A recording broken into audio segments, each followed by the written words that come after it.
ഒരുപാട് കാലങ്ങളോളായി പോകണം എന്ന് വിചാരിച്ചൊരു സ്ഥലത്തേക്കാണ് ഞങ്ങൾ ഇന്ന് എത്തിയിട്ടുള്ളത്. വേറെ എവിടെയല്ല, ഖുറാൻ പാർക്കിലാണ് കേട്ടോ.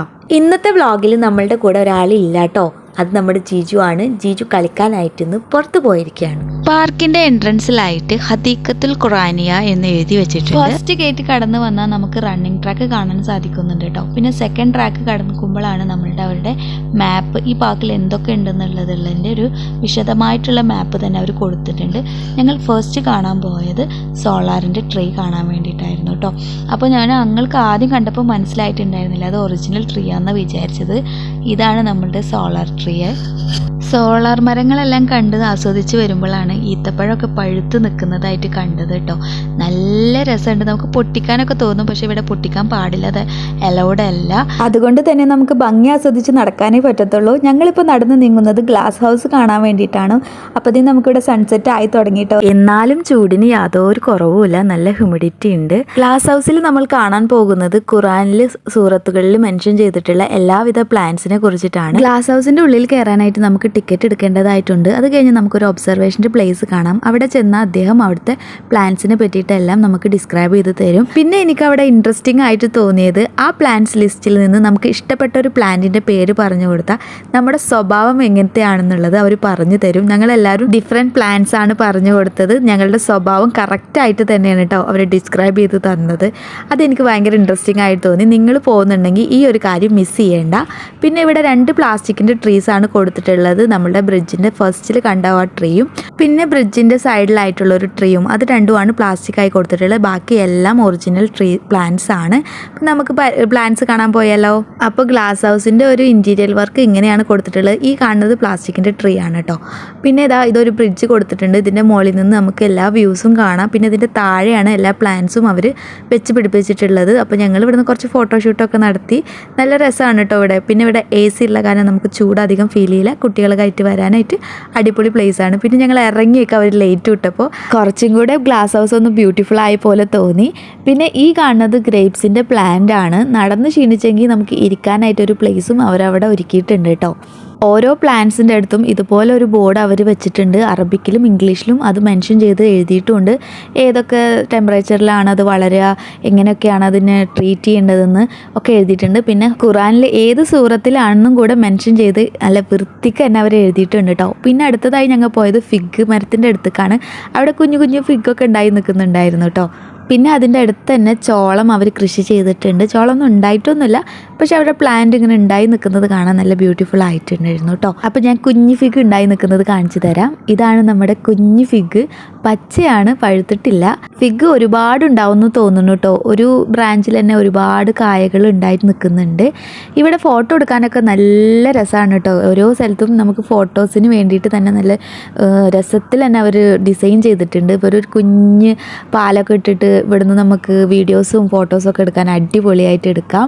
ഞാനും കുറേ വീഡിയോസും ഫോട്ടോസൊക്കെ എടുത്തിട്ടുണ്ട്. ഒരുപാട് പ്ലാന്റ്സ് ഒക്കെ ഉണ്ട് കേട്ടോ. ഓണിയൻ, പിന്നെ നമ്മുടെ ഉലുവ, അങ്ങനെ ഒരുപാട് പ്ലാന്റ്സ് ഉണ്ട്. അപ്പോൾ ഞങ്ങളെല്ലാം കണ്ട് ഞങ്ങളിനി പുറത്തേക്ക് ഇറങ്ങുകയാണ്. ഇനിയും ഒരുപാട് കാര്യങ്ങൾ നമുക്ക് കാണാനുണ്ട്. അപ്പോൾ ഞങ്ങളിതേ പുറത്തേക്ക് ഇറങ്ങി മെല്ലെ നടക്കുമ്പോഴാണ് വാട്ടർ ഫൗണ്ടെയിൻ കണ്ടത്. അപ്പോൾ ഞങ്ങൾ കരുതി അങ്ങോട്ടേക്ക് പോവാം, അത് കണ്ടിട്ട് ഇനി അടുത്ത സെക്ഷനിലിട്ട് പോവാമെന്ന്. അപ്പോൾ അതൊരു വാട്ടർ ഫൗണ്ടെയിൻ ആയിരുന്നില്ല. അതൊരു എനിക്ക് തോന്നിയത് ഒരു ചരിത്രമാണ് എനിക്ക് തോന്നിയത്. എല്ലാവർക്കും അങ്ങനെയാണോ എന്ന് അറിയില്ല, ഉണ്ടെങ്കിൽ കമൻറ്റ് ചെയ്യട്ടോ.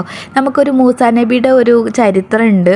കടലിൽ അടിച്ചിട്ട് 2 ഭാഗത്തേക്കും കടൽ നീങ്ങിയിട്ട് എനിക്കതിൻ്റെ നടുവിൽ കൂടെ നടക്കുമ്പോൾ എനിക്ക് അങ്ങനെ ഒരു ഫീലാണ് വന്നത്. ശരിക്കും നമ്മൾ കടലിൻ്റെ നടുവിൽ കൂടെ നടക്കുന്ന പോലെ തന്നെ തോന്നിയത്. കാരണം നമ്മൾക്ക് 2 സൈഡിൽ നിന്ന് ഇങ്ങനെ വെള്ളം വരും. ഖുറാനിൽ മെൻഷൻ ചെയ്ത ചരിത്രത്തിൻ്റെ ബേസിൽ തന്നെയാണ് ഇവർ ഡിസൈൻ കൊടുത്തിട്ടുള്ളതെന്ന് നമുക്ക് ഊഹിക്കാവുന്നതാണ്. അതുകൊണ്ട് തന്നെ ആയിരിക്കും എനിക്ക് ഫസ്റ്റ് തന്നെ ഈ ചരിത്രം ഓർമ്മ വന്നത്.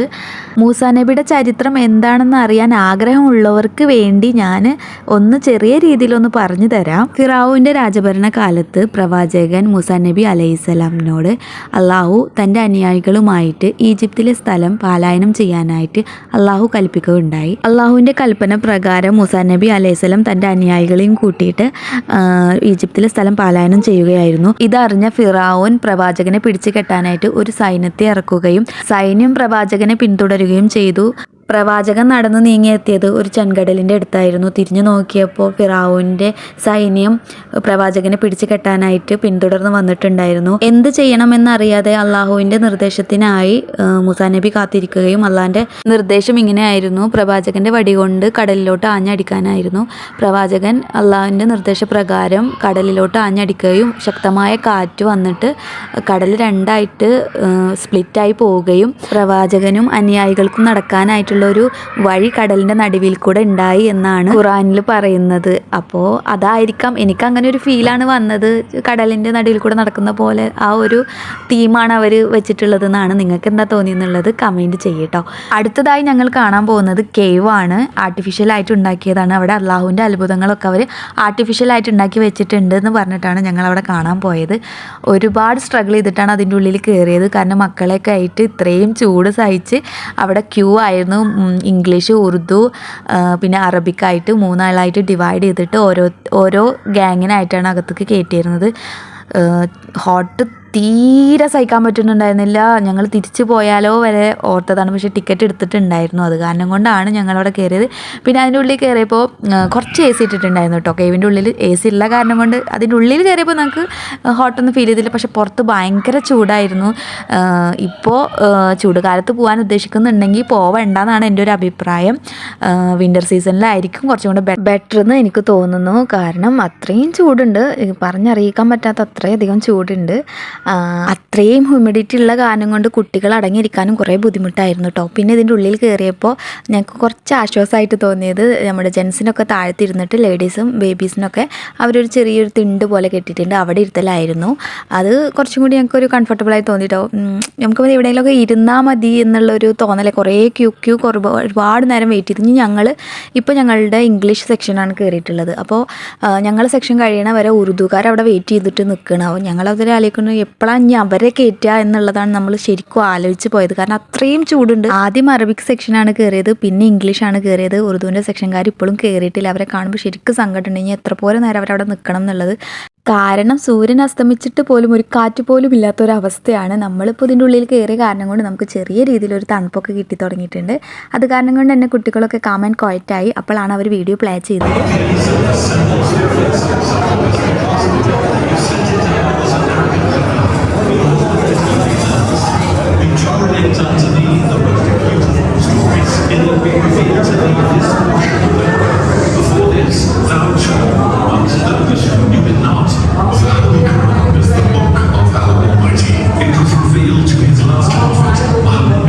അപ്പോൾ കയറിയൊക്കെ തന്നെ നമുക്കൊരു ഇൻട്രൊഡക്ഷനാണ്, ഖുറാൻ്റെ ഇൻട്രൊഡക്ഷനാണ് തരുന്നത്. ഖുറാൻ ഇറങ്ങിയ വർഷം, ഖുറാൻ്റെ പ്രാധാന്യത്തെക്കുറിച്ചൊക്കെയാണ് ആദ്യത്തെ ഇൻട്രൊഡക്ഷനിലായിട്ട് തന്നത്. പിന്നെ ഏതൊക്കെ യുസിലാണ് ഏതൊക്കെ നബിമാരെ പറ്റിയിട്ടാണ് പറഞ്ഞിട്ടുള്ളത് എന്നൊക്കെയുള്ള ഒരു ഇൻട്രൊഡക്ഷൻ, ഒരു ബ്രീഫായിട്ടുള്ള ഒരു ഇൻട്രൊഡക്ഷൻ തന്നെ തന്നിരുന്നു. പിന്നെ നമ്മൾ ഉള്ളിലോട്ട് കയറിയ ഒരു ഡോർ ഓപ്പൺ ആയിട്ട് നമ്മൾ വേറൊരു സെക്ഷനിലോട്ട് കയറുകയാണ്. കയറിക്കഴിഞ്ഞാൽ നമുക്കിതുപോലെ പ്രൊജക്ടറിൽ ചരിത്രങ്ങൾ നമുക്കിങ്ങനെ പ്ലേ ചെയ്ത് വെച്ച് തരുമായിരുന്നു. ഇത് ഒരു നബിമാരുടെ കഴിഞ്ഞത് നമ്മൾ അടുത്ത സെക്ഷനിലോട്ട് കയറും. അപ്പോൾ അടുത്ത നബിയുടേത് അങ്ങനെ ആയിരുന്നു. നമുക്ക് കുറച്ച് കേട്ട് നോക്കിയല്ലോ. In one of the cities of Mosul in Iraq, there lived the people of Nineveh, who worshipped idols and associated partners with God. God sent them a noble prophet, Jonah, the son of Amittai, who is one of the sons of Jacob, peace be upon him, to lead them to the worship of God and to dissuade them from belief. Jonah, peace be upon him, advised his people to take up the path of goodness and promised them mercy and forgiveness. ചരിത്രം നമുക്ക് ഇതുപോലെ കണ്ടും കേട്ടും മനസ്സിലാക്കാൻ പറ്റുന്നത് ഒരു ഭാഗ്യം തന്നെയാണ് അല്ലേ. ഇനിയും ഒരുപാട് സ്ഥലങ്ങൾ ഖുറാൻ പാർക്കിൽ കവർ ചെയ്യാനുണ്ട്. ചൂട് കാരണം കൊണ്ട് ഞങ്ങൾ ഇത് സ്കിപ്പ് ചെയ്ത് വീട്ടിലോട്ട് മടങ്ങുകയാണ്. അപ്പോൾ ഇന്നത്തെ ട്രാവലിംഗ് ഞാൻ ഇവിടെ വെച്ച് നിർത്തുകയാണ്. Tata bye.